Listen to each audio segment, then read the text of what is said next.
Good evening, friends. I'm recording tonight from my backyard.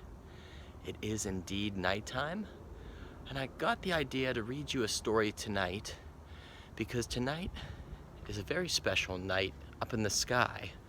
There's a full moon, and it's actually called a supermoon tonight because it's supposed to look much bigger and brighter than it does the rest of the year. So I don't know if we can get a good look at it. Oh yeah. Yeah, it's kind of hard to see, and it doesn't look super here, but there it is. So I wanted to read you a story that has to do with outer space and going to outer space, and it's one that a few of our friends in particular really enjoy. We've read it once or twice this year. I'm going to read it from this very comfortable swing that I have in my backyard. So, let me introduce the story to you. It's a little chilly too, so I put on my Marvin the Martian hat.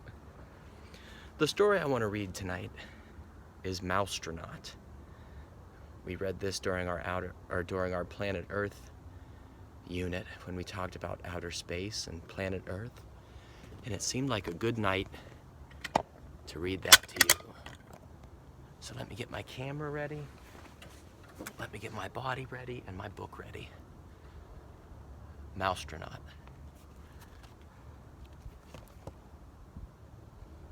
By Mark Kelly, who is also an astronaut.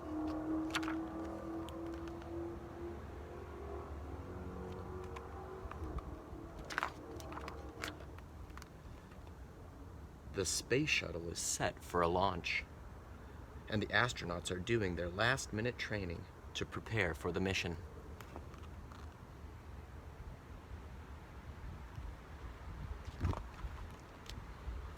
NASA is sending along some special guests for this flight, and they're training too.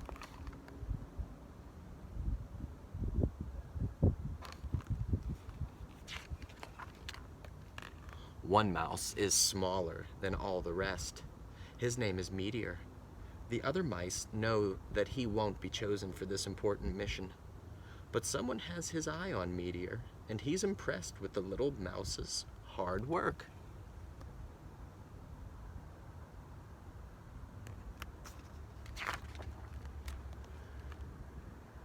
The shuttle commander announces that 6 mice will be selected for the flight.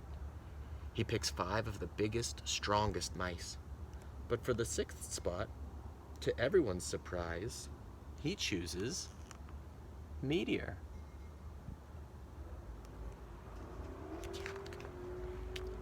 All 6 are taken to their new home, a special cage called the Mouse Hotel. The other mice are nervous as the countdown begins. But not Meteor.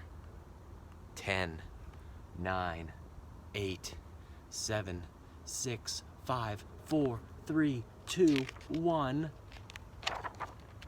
and lift off. The space shuttle blasts into outer space. At first, the mice are pressed flat against their cages by the power of the launch. But then the pressure goes away and the other mice cling to their cage in terror. But not Meteor. He loves the feeling of being weightless. "Hey, little guy," the commander says. "You're a natural, a real, live mousetronaut."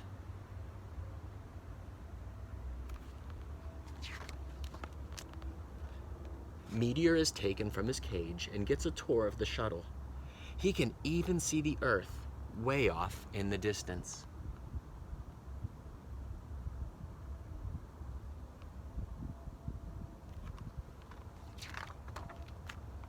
The astronauts are all very busy during the 14-day flight.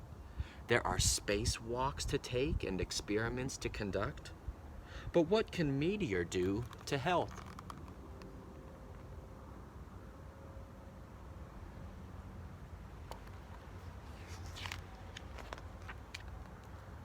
Then, while answering email, one of the astronauts notices the key to the control panel stuck between the monitors.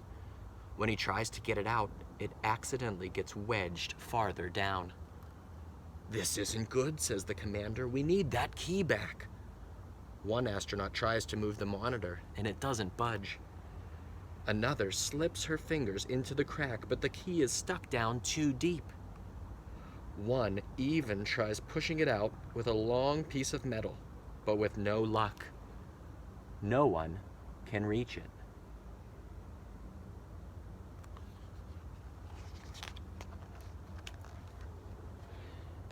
The astronauts are getting worried, but as they discuss the problem, a tiny figure has an idea.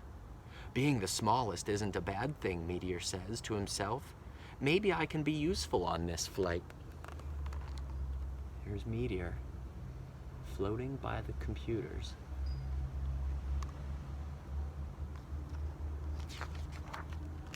Meteor squeezes his way into the crack. The space is dark and cramped, but Meteor spots the key and tugs at it with all his might.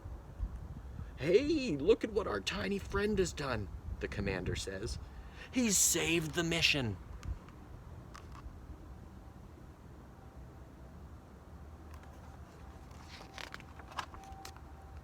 When the shuttle returns to Earth, Meteor is declared a hero. He's even given a brand new uniform and an official title: Mousetronaut.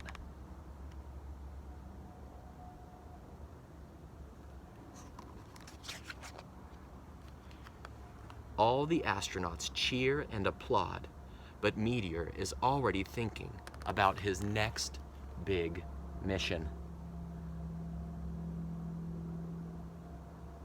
The end. Friends, I hope you enjoyed hearing that story. We love hearing it in the Blue Room.